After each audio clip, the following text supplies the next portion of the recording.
Welcome to Urho, the Way.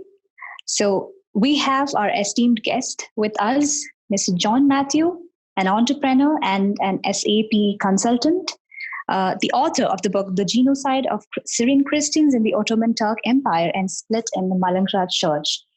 Welcome to you, sir. Thank you. So, first of all, thanks a lot for coming up with such an amazing and articulated book that you have written about the Syrian Christians and how they faced and how they were able to come up, even though they had a lot of struggles. So, thanks a lot for that. And here are some questions or queries that we have regarding the book. So, what exactly is SAFO and what does it mean in Syriac? SAFO means the year of the soul.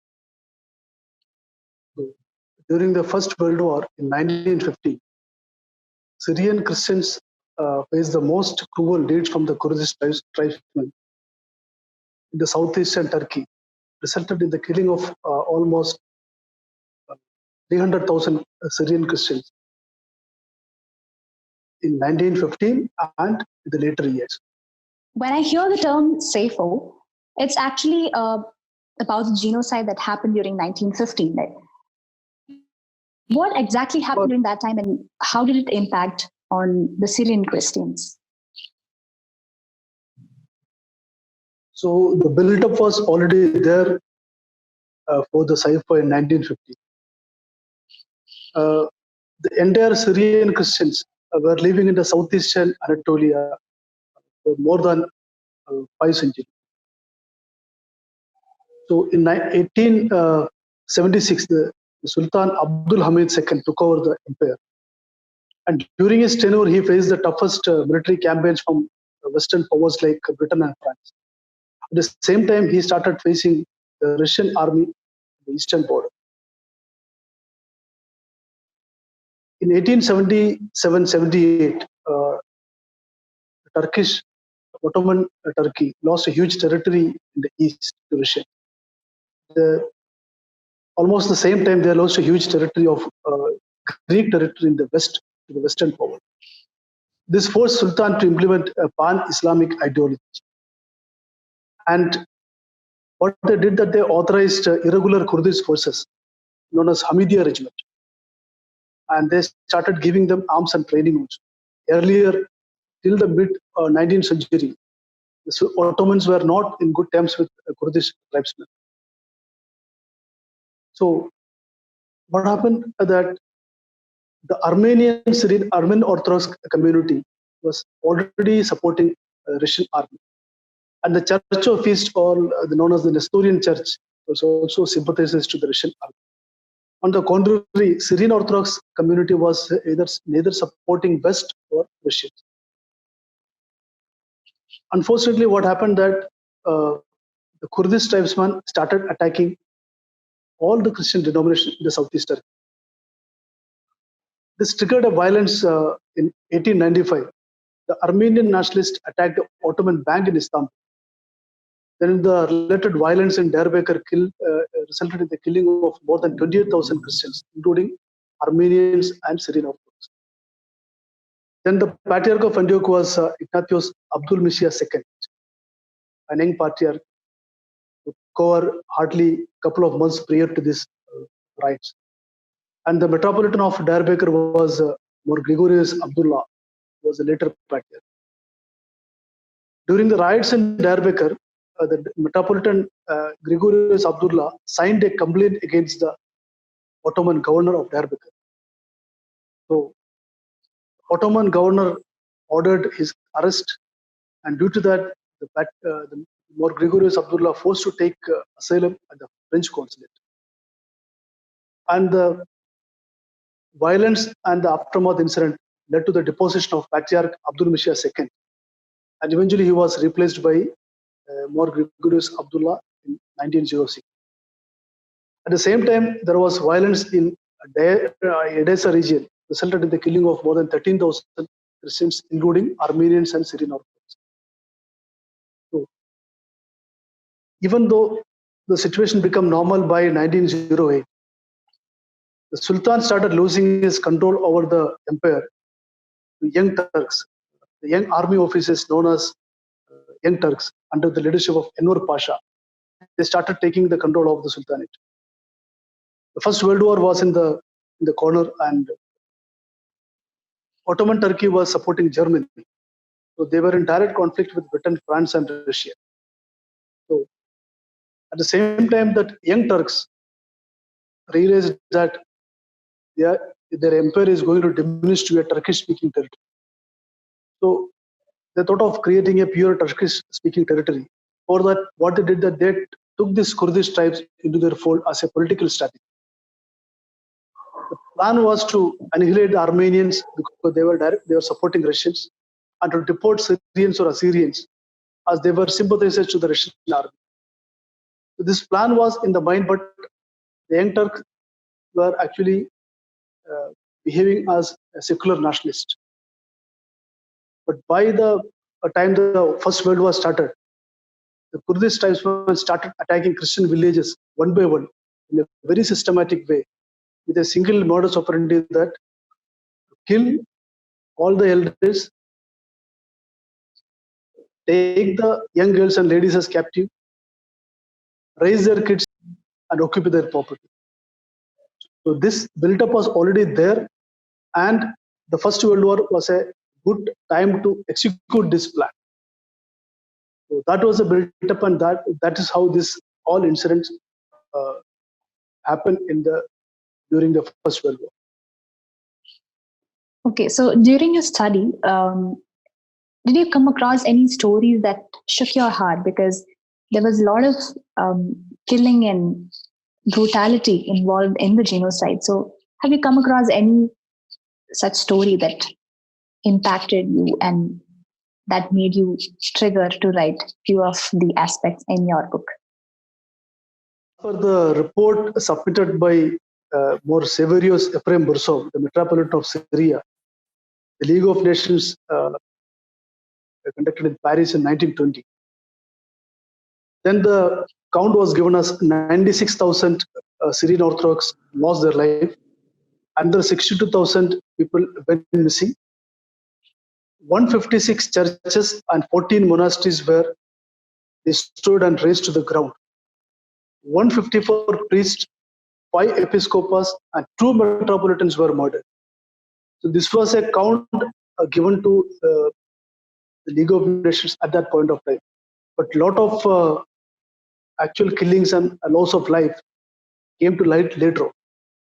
My study was more concentrating into the genocide and the after effects in the Malangara church. But at the same time, 254 villages were affected by this genocide, as per the report given by More Ephraim Borsov. It's in the modus operandi in the most of the villages same, as I explained earlier. At the same time, there was some heroic resistance made by the Syrian Christians. Not only Armenians, on East Syrians. Syrian Orthodox community also made some heroic resistance. So I will highlight some of those heroic resistance made by the community. The most dominant town in Torabdin is Midyat. That the population is there was 25,000 Syrian Christians lived there, and the mayor of the town was Hanna Satur, and with a ceremonial sword. When the war started, he organized all the Christian denominations, and he fought heroically for more than 6 months against this Kurdish tribesman. But he could not continue the war beyond 6 months due to lack of ammunition. This tribesman caught Hanna Safir and killed him with his own ceremonial sword. And they later gave his head to young boys to play football. That is one heroic resistance incident happened in the city of Midyat. There is a famous place called Ivardo. It's located around 25 kilometers south of Midyat. So almost 8,000 people, including Syrian Orthodox from the nearby villages, gathered at Mount Hashabo Church. So they fought against the tribesman for more than 6 months under the leadership of Masur Shabu. There was a metropolitan named Felicianus Abdul Ahad of Syrian Orthodox living there. So this Kurdish tribesman was not able to enter into the Dero because of strong defense from inside. So even that the church, you can see those bullet marks and which is attacked with the Cannons. that is still visible in the church in Iverdo. Unfortunately, after 6 months, even though they won the war, the leader was killed in a village called Kafro. He was actually shot by an unknown person. The metropolitan Felicianus Abdul Ahad, actually, he was very much worried and he was continuously fasting and praying. After the war, he could not survive. He also lost his life. Third one is Dairul Safran, the patriarchate for more than 9 centuries. So there also more than 3,000 Syrian Orthodox community living in and around Mardin and from Khalatmara village gathered and in the Dero. They were attacked. The Dero was attacked by one of the most notorious Kurdish tribes, but they could not enter the Dero because of strong defense. As the Dero itself is located in a small hill, on top of a small hill, surrounded by a thick wall. So the militia could not enter the Dero. But again, after some time, the militia reorganized and they tried to enter this Dero again. Then the metropolitan of Mardin, Mor Kurilos Givriis, he was acting as a patriarch also. He did a last-minute resort by calling the Mushrif of Mardin, and Mushrif sent the regular Turkish army to protect Dero from further attack. And the city of Diyarbakir, the biggest southeastern city in the southeastern Turkey with a population of 35,000. 70% were Armenians and Syrian Orthodox. There also, they tried their level was to defend their churches and property, but they could not defend like the way they defended in 1895. More than 1,200 Syrian elites, Christian elites were taken in a boat and promised a safe journey to Mosul, to River Tigris. But this tribesman killed all of them and threw their body into River Tigris. So, and there is one village called Arnas. It's a tragic incident happened that this tribesman caught more than 30 young Syrian Orthodox girls. They locked them inside a church compound. And they went outside to for attacking another village. In the meantime, all the 30 young girls jumped into the well rather than surrendering to this militia. These are some of the incidents like happened during the Saifo. More than killing, there are heroic defense also. So if you start explaining each and every village, how it happened, how it attacked, how they defended, it will be a very long narration. So I think this short narrative will give information like how this attack was happening, how they defended that. At the same time, there was a tragic incident of 2 metropolitans also happened during that. Even though there was 154 priests murdered and 5 episcopals murdered. The metropolitan Bor Athanasios Denha Betrumi, he was a metropolitan of Adiyaman diocese near Malatya in Turkey. He was 79-year-old and he was tortured, jailed and tortured. He was hit with a stone when he refused to convert. Another young bishop, his name was Morandimos Yaku, near Carboran. It's a rich village. This tribesman cut his throat when he refused to convert.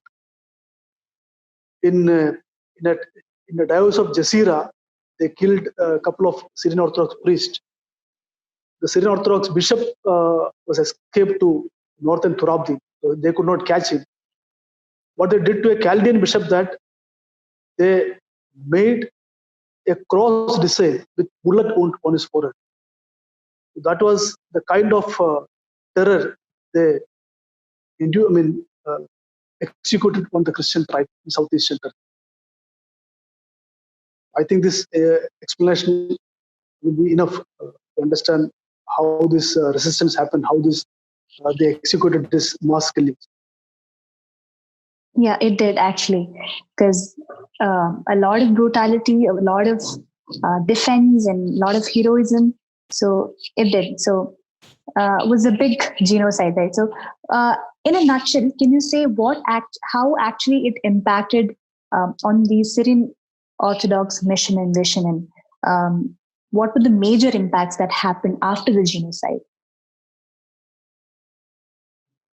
So after the war, more than two-thirds of the population, Syrian Orthodox population, not only Syrian Orthodox, the Assyrians, Church of East also, Armenians were deported to Armenian territory because there was a small territory in the then Russian Empire. So, but Syrian Orthodox and Church of East did not have a place to go. Ultimately, two-thirds of their population migrated to the French controlled Syria. And again, what was happening that the patriarchate was vacant for 2 years. So, as I explained, this patriarch Ignatius Abdullah was living in Jerusalem. He was very old and actually he was at an advanced age, struggling his age, and he could not able to uh, provide a stewardship at that point of time. The deposed patriarch Abdul Mishia, after returning from India, actually he was with the Syrian Catholic for some time. Eventually, he returned to the Mother Church in the mid 1940, but he was practically very ill, seriously ill, and he was actually counting his last day. So it was Kyrillos Givris of Mardin. He was actually looking after the entire affairs of the community. So the entire assistance and the protection of the villages were actually taken care by the respective metropolitans and the common leadership. So after the war, there was practically only nine metropolitans were survived at that point of time in the entire southeastern Turkey.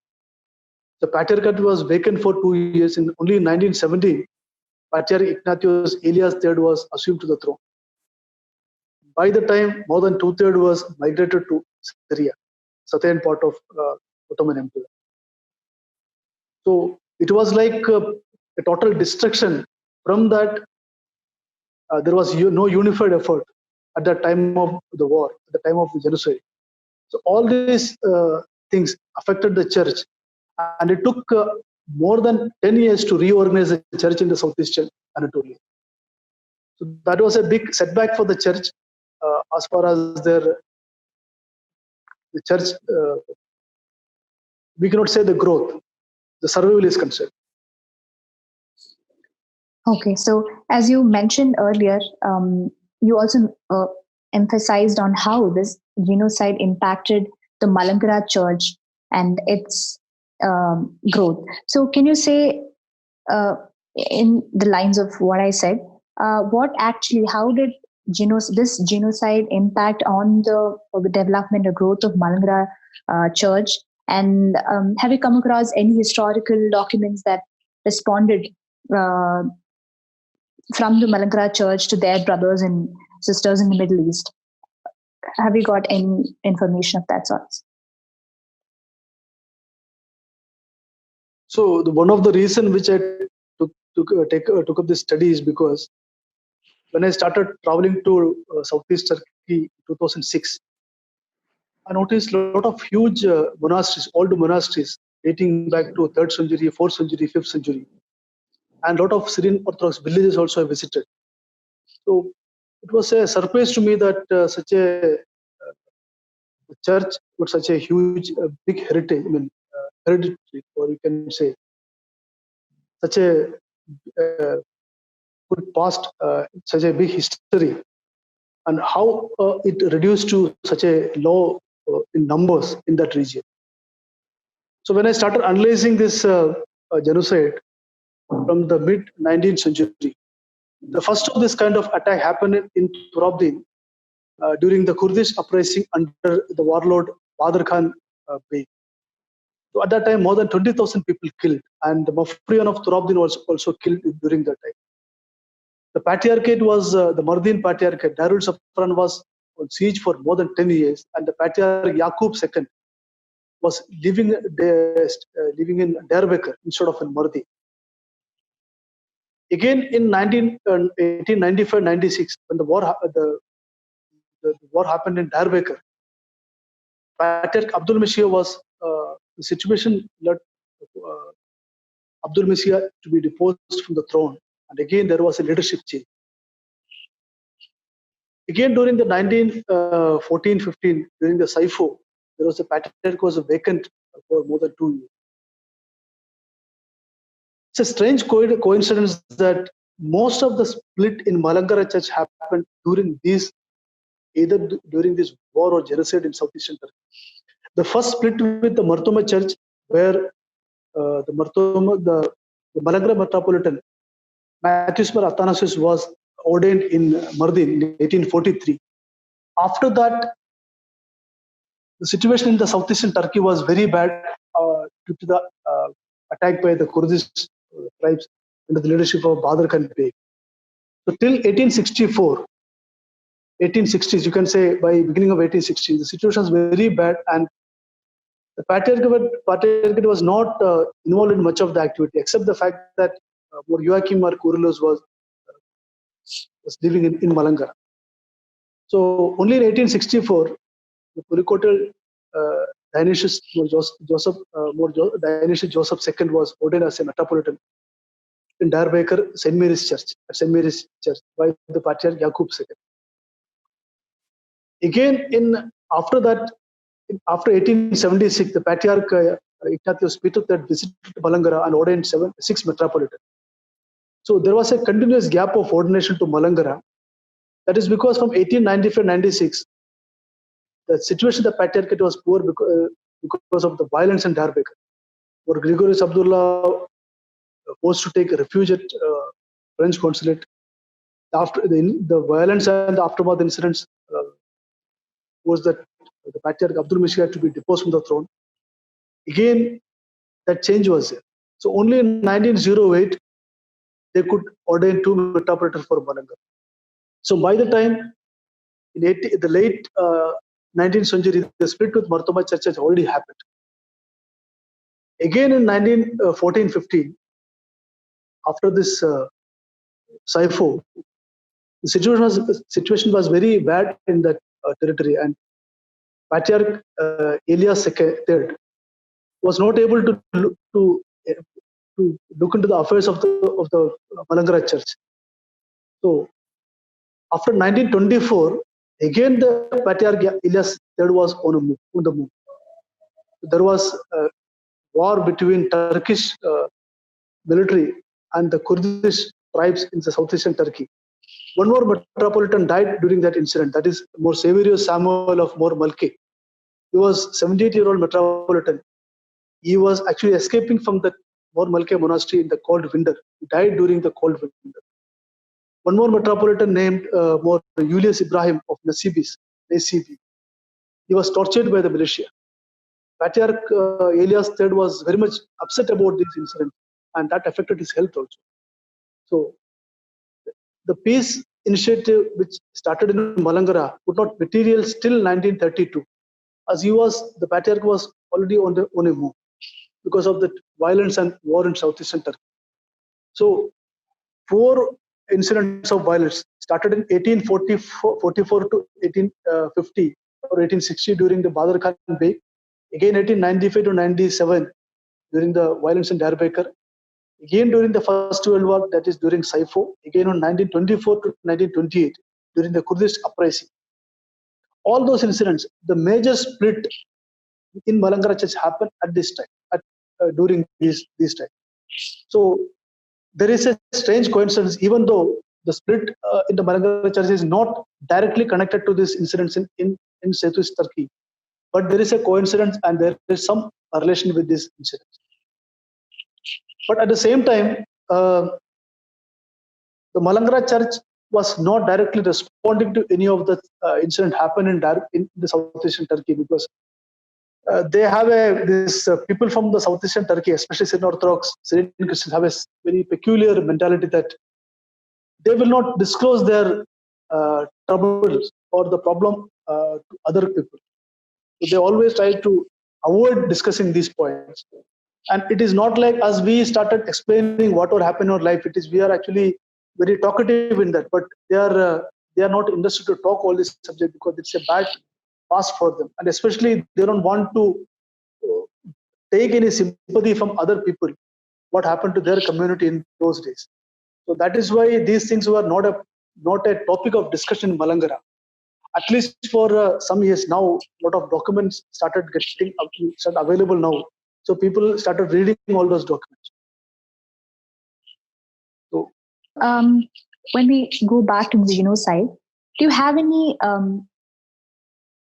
Have you noticed or have you come across any evidences where we've lost a lot of important manuscripts or the holy scriptures that we mm, preserved till then? So, did we have any kind of loss in that terms? yeah, of course, because only those old monuments like Darul Safran, and that is protected by the Turkish army. The Turkish army is directly protected this Darul Safran. But there also again for 6 months the war was going on, and more than 50% of the population gathered there in the Dero, they died due to an epidemic.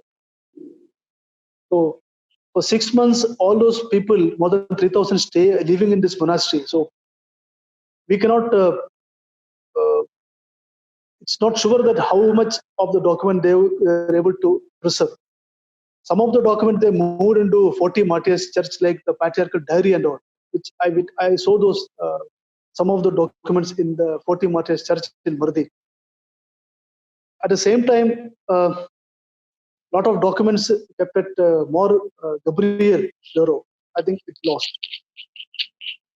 Lot of manuscripts were destroyed and actually burnt by this tribes. But you can say some documents are still preserved, some old documents are still preserved. Okay. So, could you speak a little about have this genocide impacted on the generational trauma that the Syrian Christians actually are facing right now? Yeah, it's like it's a sad topic for them.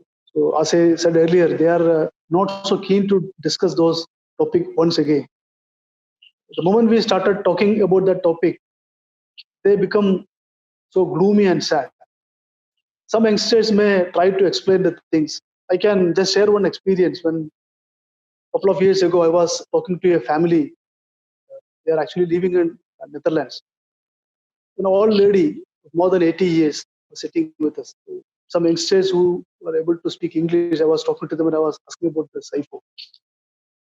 So an old lady started crying, and the youngster just told me that what happened to her family, her father, uh, after the Saifo. It's not immediately after Saifo, after some years after Saifo. So her father was a businessman who was traveling between Turkish and Syrian border. And this the family of 6 girls. I mean, uh, this person got 6 daughters, and they were all living in Turkey, Turkish province, and he was actually traveling from Syria border. So in the caravan there was a lady was not of a good character. So this tribesman has actually told all the people to run away from that place, and they wanted to catch this lady.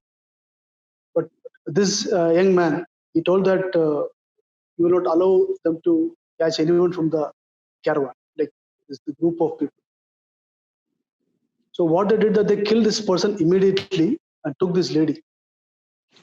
And people spread a message in the village as this guy actually had a bad habit. He might have went with that lady. So this old lady and her sisters and her mother struggled a lot to take care of them later.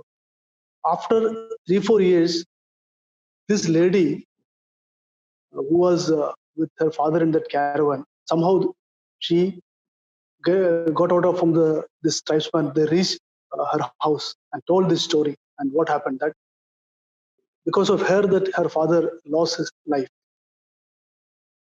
So whatever the story which was spread in the village was wrong, and this lady came forward and told that their father actually did a heroic thing, defending her life, and he got killed in that. So I was not able to continue the discussion like that. Almost all the family, they have a story to tell, either their great grandfather, great grandmother, someone killed or someone abducted, someone by force converted to uh, forcefully converted to Islam. Okay, so have any nations recognized or acknowledged this genocide, and why do you think it is important for the entire nation or like internationally it should be acknowledged or recognized because it impacted the Syrian Orthodox community as such? Even now, the international community is counting this genocide as Armenian genocide because more than 1.5 million people died or killed during that Saifu.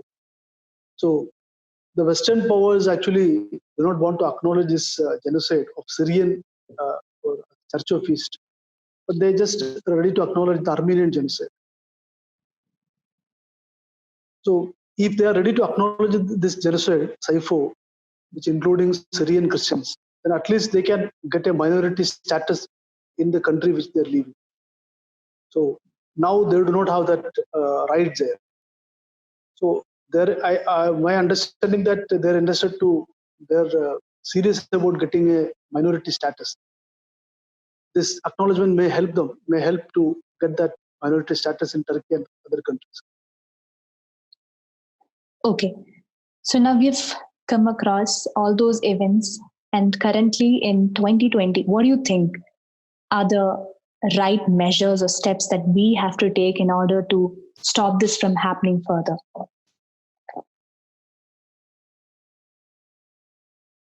Practically speaking, I don't think so. There is any measures taken because still there are a lot of interference by the international powers, and still that violence and war is still going on. So, the last 100 years, nothing changed. It's still continuing. So, a lot of people already migrated to Europe and USA. So, can't say about the future of these people living in those West Asian regions. Okay, so finally, sir, this is the last question to shoot. Where did you get the review of literature from? What were your sources? Could you like share a few reference books that as viewers we could go and read back and just get to know what actually the entire thing was? Yeah, there are some books now available in English also. So mostly you can, there is a lot of oral testimonies there, but these are all stories with the young generation. So now it is more than 100 years. The fifth generation, what they heard from their ancestors, that is, they are explaining what happened to their family or how the church was destroyed, how they were attacked, how they defended. Because their great grandfathers might have been defended or fought the war against this at that point of time. There is the most important document is written by Abdul Mashi Newman Karabashi. It's Malfono Abdul Mashi Newman Karabashi. He was an eyewitness to this Saifu. He was a young boy. And along with this narration plus what he heard from the elders, the entire Saifu of each village, the non-villages were reported. And this is available as a book now called The Ferguson's Blood. First it was written in Syriac, then translated to Turkish, now to German. I'm not sure about the English translation. I heard about a new book that is Spill Blood by Newman Karabashi. I don't know is that exact translation of what's written in the German book called Ferguson's Blood. And another book written by Sebastian de Courtois, that is The Forgotten Genocide, The Last Arami. The book written by David Gaunt, the name of the book is Massacre, Resistance and Protectors. Again, the book written by Hans Holleberger, that is Turabdi, that also a good source of information. A lot of young writers who wrote, a lot of books, it's available in the market now in English, but that not covering the entire Saifo. Like there is a book written by one Mr. Gabriel Aslan. He's from the city of the village of Ivardo. His grandfather, great grandfather, was one of the leaders of the this defense. He wrote a book about Ivardo. Like that, about the defense in Midyat, there are some books available. But these, the first, the four books which I narrated, is giving a good information about Saifu and related incidents. Okay, so thanks a lot, sir, for the immense resource that you shared with us regarding your book. And I think as a Syrian Orthodox believer, most of us seldom have come across what happened during the 1950s and what were the struggles that they came across to be what it is right now. So the struggles and the heroism, the all the sacrifices they made in order to reach what we are right now is most often we don't know much about it. So as a researcher, you've done an extremely amazing job articulating all this, structuring it really well, and giving us a handful of information on what actually happened during the growth and the process of an active orientation towards Syrian Orthodox mission and vision. So thanks a lot for sharing all the information. And yeah, thanks. Thank you very much. Thank you for inviting to this program. Thank you.